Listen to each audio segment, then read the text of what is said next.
Welcome to Blizzard Fire. We hope this video helps fire up your solution. You'll start by preparing the hardware and software.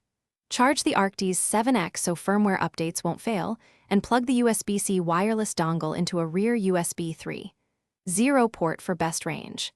Next, download and install the SteelSeries GG app on your PC. This app lets you update firmware and customize audio. Once done, power on the headset and hold the pairing button to begin. Doing these steps first prevents interruptions and ensures the headset is recognized correctly.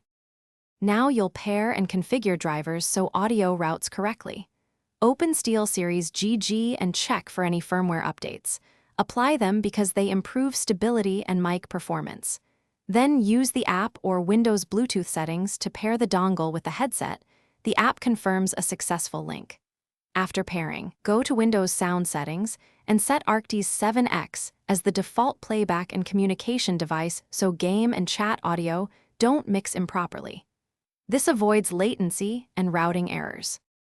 Finish by personalizing audio and testing everything.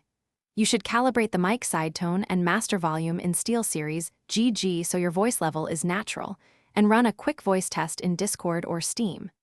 Make sure Windows is using the node's preferred sample rate, like 2-channel 24-bit, if you notice distortion. If something goes wrong, reset the headset by holding power plus volume down until LEDs blink. This clears pairing and often fixes connection faults. Lastly, reboot PC if audio still behaves oddly. Thanks for watching. If you found this helpful, don't forget to like and subscribe.